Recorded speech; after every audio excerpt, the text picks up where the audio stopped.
তামিম ইকবাল টি-20 বিশ্বকাপ খেলবে। বিস্তারিত জানতে পুরো ভিডিওটি শেষ পর্যন্ত দেখুন। তামিম ইকবাল টি-20 থেকে অবসর নিয়েছেন প্রায় 4 বছর হবে। 2020 সালে তামিম ইকবাল টি-20 থেকে অবসর নিয়েছেন।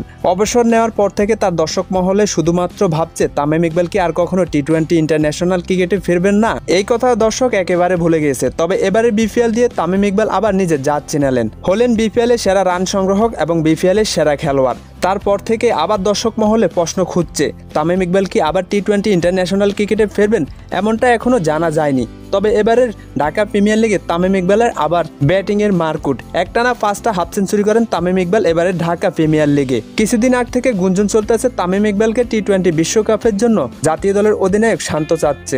তবে শান্তর ডাকে কি তামিম ইকবাল আবার সাড়া দেবেন? তামিম ইকবালকে কি বিশ্বকাপে দেখা যাবে সে ব্যাটিং করতে পুরানো রূপে?